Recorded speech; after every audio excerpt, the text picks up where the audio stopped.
सभी को मेरा जय हिंदू राष्ट्र। मैं देवेंद्र प्रजापति, विश्व हिंदू संस्था का संस्थापक। मित्रों, आजकल टीवी में सभी लोग हम देख रहे हैं कि ऐड आ रहे हैं। भारत की जनता से कहा जा रहा है कि आप बाहर निकलें, अपने अपने काम पर जाएं, व्यवस्थाओं का ध्यान रखें, मास्क लगाएं, वगैरह वगैरह जो चीज़ें हैं। मुझे लगता है कि ठीक भी है, लेकिन जब 200 मरीज हमारे हिंदुस्तान में थे तो लॉकडाउन कर दिया गया था और 2 घंटे समझाया गया था। आज 2 लाख मरीज हमारे हिंदुस्तान में हैं और लॉकडाउन खोल दिया गया है और 5 मिनट का भी समझाने का किसी को कहा नहीं गया है। कोई व्यक्ति नहीं आया कि उसकी व्यवस्थाएं बताई जाएं। बड़े मॉल्स वालों को, बड़े होटल्स वालों को, बड़े व्यापारियों को पता है, लेकिन क्या एक ठेली वाले को पता है कि मुझे कोरोना से कैसे बचना और बचाना है लोगों को? उस विषय में उसको जानकारी नहीं दी गई। दुर्भाग्यपूर्ण बात है। आज कहा जा रहा है कि चीन के सामान का बहिष्कार करो। चीन के ही सामान का बहिष्कार क्यों करना है?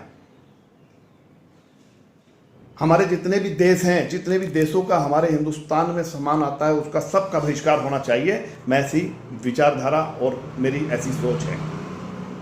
हमारे हिंदुस्तान के अंदर लाखों करोड़ों हाथों को रोजगार नहीं है। वो रोजगार यहाँ पर अगर सरकार द्वारा, मैं कह रहा उसका अगर व्यवस्थाएं कराई जाएं तो हमारे लाखों भाइयों के हाथों को रोजगार मिल सकता है। हमें जरूरत नहीं है किसी की चीज की। ये सोचने का विषय है। चीन का सामान का बहिष्कार करिए। जो लोग इस तरीके से कह रहे हैं, क्या उनके जो पदाधिकारी हैं, क्या उनके पास भारत के मोबाइल्स रखे हुए? उन्होंने नहीं रखे हुए हैं। सरदार पटेल की जो मूर्ति बनी है वो चीन से बन करके आई है। मेड इन इंडिया का जो नारा दिया गया है, उसकी जो पेनड्राइव बनी थी वो चीन में बनी थी। क्यों? अच्छे मोबाइल, अच्छी चीजें, अच्छी व्यवस्था यहाँ क्यों नहीं बन सकती? क्योंकि हमारी मानसिकता नहीं है। हम उस पर विचार नहीं करते, हम वो चाहते नहीं है। छोटा दुकानदार परेशान है। लॉकडाउन खत्म हो गया, किस्तें कहां से दी जाएंगी? बच्चों की फीस कहां से दी जाएंगी? इन सब चीजों पे विचार करने की आवश्यकता है। आपको विचार करने की आवश्यकता है। बेटी बचाओ, बेटी पढ़ाओ। हॉस्पिटल्स की व्यवस्थाएं पता है क्या है? सरकारी हॉस्पिटलों में व्यवस्थाएं नहीं है। प्राइवेट हॉस्पिटलों में हमारे पास पैसा नहीं है। बेटी कहां से बचेगी? स्कूलों की व्यवस्थाएं पता है क्या है? बेटी कहां से पढ़ेगी? लेकिन इस पे कोई मंथन करने वाला मैं नहीं समझता कि कोई है। आज बैंकों को करोड़ों रुपए दिया गया है कि रोजगार के लिए लोगों को लोन दिया जाए।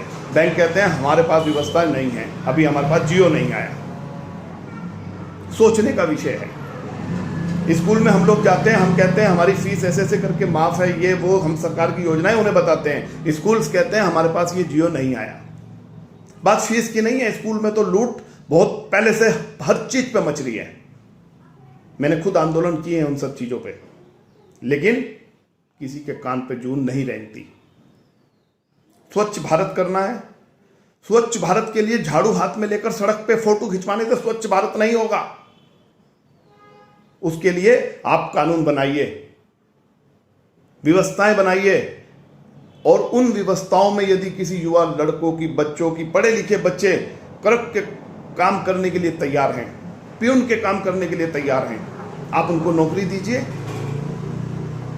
आदेश से भारत स्वच्छ होगा, उसका सबसे बड़ा प्रमाण जहां जहां मेट्रो चल रही है आप जाकर के देखिए, दिन का भर कूड़ा वहां नहीं मिलेगा, क्योंकि वहां पे कानून व्यवस्था है।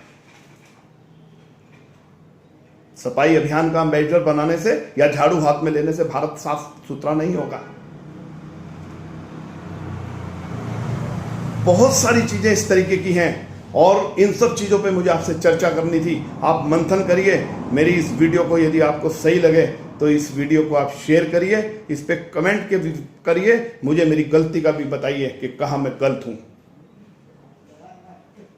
पन्नी का बहिष्कार करना है, लेकिन पन्नी का बहिष्कार वहां नहीं होगा जहां से पन्नियां आ रही हैं, बड़ी फैक्ट्रियों में नहीं होगा। एक रिक्शा वाले का, एक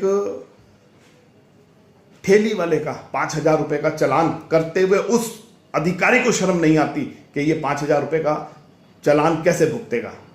उसकी क्या गलती है? पन्नी बन रही है तो वो आ रहा है, वो ला रहा है, उसकी क्या गलती है? व्यवस्थाएं वहां से सही करिए।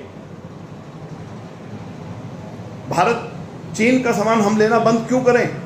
भारत अपनी डीलिंग्स बंद करे और जहां से चीन का सामान जो भारत के अंदर जो लेके आता है उसका गिरबान पकड़े और उसको व्यवस्थित करे और भारत के जवान लोगों को, नौजवान लोगों के हाथों को रोजगार दे। ऐसी व्यवस्थाएं बननी चाहिए।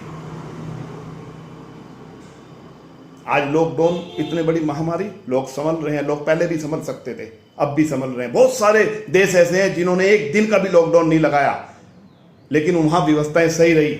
उनकी सरकारों ने, मैं समझता हूं कि व्यवस्थाएं सही रखी।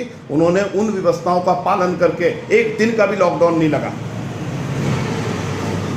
लॉकडाउन लगा दिया किसके लिए? क्या चंदा लेने के लिए लॉकडाउन लगाया था? यह सोचने का विषय है। एक सिस्टम ने राज्य को कह दिया राज्य जाने, राज्य ने डीएम को कह दिया डीएम जाने, डीएम कल को कह देगा कि ग्राम प्रधान जाने। इस तरीके से अपने सर का बोझ दूसरे के सिर पर रख करके व्यवस्थाएं सुधरने वाली नहीं हैं। आपको, हमें सबको इन सब चीजों पे मंथन करना होगा और देखना होगा सही और गलत क्या है। मैं किसी की निंदा करने नहीं आया हूं मित्रों, लेकिन प्रत्येक व्यक्ति परेशान है। बिजली के बिल से परेशान है, फीस से परेशान है, अपनी गाड़ियों के किस्तों से परेशान है। प्रत्येक व्यक्ति परेशान है, विभिन्न चीजों से परेशान है। और मैं समझता हूं कि ये समुद्र के उस तूफान की शांति है जो तूफान आने से पहले शांति होती है। ये वो शांति है, इसको हल्के में न लिया जाए। कहीं ऐसा ना हो कि प्रत्येक व्यक्ति इतना परेशान हो जाए कि उसको सड़कों पे उतरने के लिए मजबूरन उतरना पड़े। यदि कोई गलती में उसे शब्द निकला हो तो उसके लिए क्षमा भी चाहूँगा। आप सबका अपना देवेंद्र प्रजापति। आप इन सब चीज़ों पे मंथन करें, मुझे मेरी इस वीडियो को शेयर करें, मुझे मेरी अच्छाई बुराई वीडियो के कमेंट्स के माध्यम से बताएं। आज मैं इतना ही कहना चाहूँगा। बहुत सारी पीड़ाएं थी लेकिन समय नहीं है। बहुत बहुत धन्यवाद, बहुत बहुत शुक्रिया, प्रणाम। सभी को जय हिंद राष्ट्र।